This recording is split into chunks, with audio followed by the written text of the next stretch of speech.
नमस्कार बंधुओं।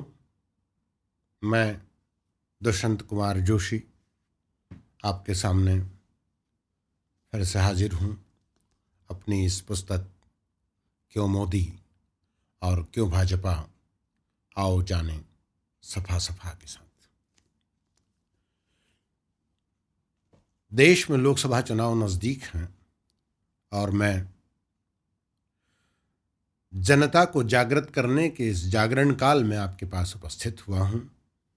मैं अपनी इस पुस्तक के शीर्षक क्यों मोदी और क्यों भाजपा पर आपसे बात कर सकूं।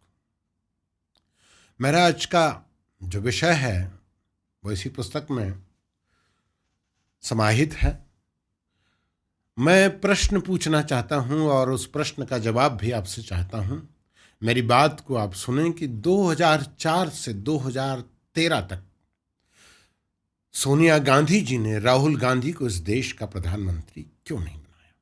ये मेरा एक प्रश्न है इस देश की जनता से, कांग्रेस से, सोनिया गांधी जी से, राहुल गांधी जी से, प्रियंका गांधी जी से और उस कांग्रेस से जिसने 26 दलों के साथ आज हाथ मिलाकर राहुल गांधी को इस देश का प्रधानमंत्री बनाने का सपना संजोया है। मैं पूछना चाहता हूं कि 2004 में सोनिया गांधी जी कांग्रेस की नेता होने के साथ साथ यूपीए की भी चेयरपर्सन थी और वर्ष 2004 में जो लोकसभा चुनाव का रिजल्ट आया था उसमें कांग्रेस को 145 सीटें प्राप्त हुई थी। 19 जून 1970 को जन्मे राहुल गांधी 2004 में 34 वर्ष की उम्र में एक युवा कांग्रेस के युवा हृदय सम्राट थे। पूरा यूपीए सोनिया गांधी के नेतृत्व में विश्वास करता था। तब सोनिया गांधी जी ने राहुल गांधी जी को इस देश का प्रधानमंत्री क्यों नहीं बनाया। ये देश इंदिरा गांधी की शहादत का, राजीव गांधी की शहादत का ऋण चुकाना चाहता था। तब आपने उसी वंश के उसी पुत्र को इस देश का प्रधानमंत्री क्यों नहीं बनाया। कोई कारण है। एक मां जिन्हें आज इस देश में लोग गांधारी के नाम से भी संबोधित करते हैं कि उन्होंने पट्टी बांध रखी है आज अपने बेटे को इस देश का प्रधानमंत्री बनाने की। उस दिन उन्होंने अपनी आंखों की पट्टी क्यों नहीं खोली जब उनके पास में 145 सांसद कांग्रेस के थे। आज सिर्फ 53 सांसद हैं। जब 145 थे तब पट्टी क्यों नहीं खोली राहुल गांधी को इस देश का प्रधानमंत्री बनाने के लिए। ये देश पूछ रहा है और मैं भी पूछ रहा हूं, आपने क्यों मनमोहन सिंह जी को चुना, एक ऐसे व्यक्तित्व को जो इस देश के 545 लोकसभा क्षेत्रों में से किसी एक में से भी चुनकर आने की योग्यता नहीं रखता था, जो पेंशनर थे अपने आप में, जो लोकसभा का कोई चुनाव जीत नहीं सकते थे। आपने उन्हें इस देश का प्रधानमंत्री बना दिया। लेकिन अपने लाडले और होनहार युवा पुत्र को क्यों नहीं बनाया। 34 वर्ष की उम्र में नहीं बनाया, 35 में बना देती, 36 में बना देती, 37 में बना देती, 38 में बना देती। 2009 39 वर्ष की उम्र में अपने इस लाडले को इस देश का प्रधानमंत्री बना देती। वो अमेठी से चुनकर आए थे, सांसद थे, सांसदी का अनुभव उनके पास में था। उनके पास में तो बहुत अनुभव था।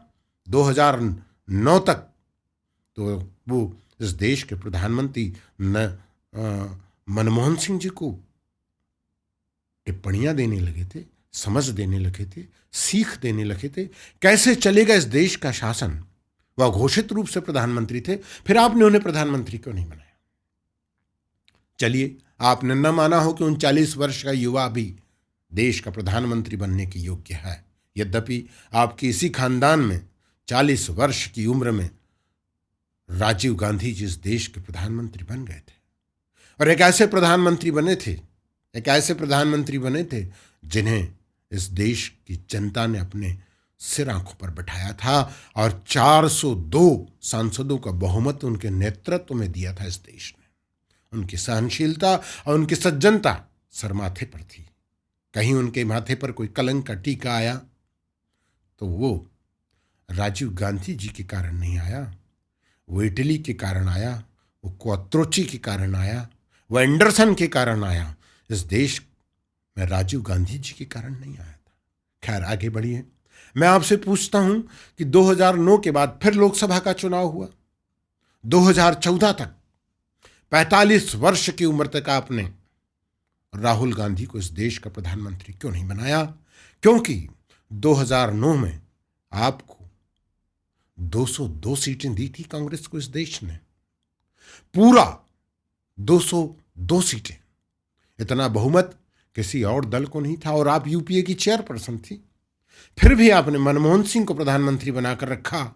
45 वर्ष के आधी उम्र से ज्यादा जो व्यक्ति के जीवन की महत्वपूर्ण उम्र होती है 45 वर्ष, तब भी आपने अपने लाडले को इस देश का प्रधानमंत्री क्यों नहीं बनाया? ये मैं भी पूछ रहा हूं, देश भी पूछ रहा है, राहुल गांधी से भी पूछ रहा है कि क्यों आपने अपनी मां से नहीं कहा कि मुझे प्रधानमंत्री बनाओ? आज आप उत्तर से दक्षिण तक, पूर्व से पश्चिम तक भारत जोड़ो यात्राएं लेकर निकल रहे हैं, न्याय यात्राएं लेकर निकल रहे हैं, हाथ से हाथ जोड़ो यात्राएं लेकर निकल रहे हैं। कौन ने रोका था आपको? आपकी मां का क्या आप पर विश्वास नहीं था?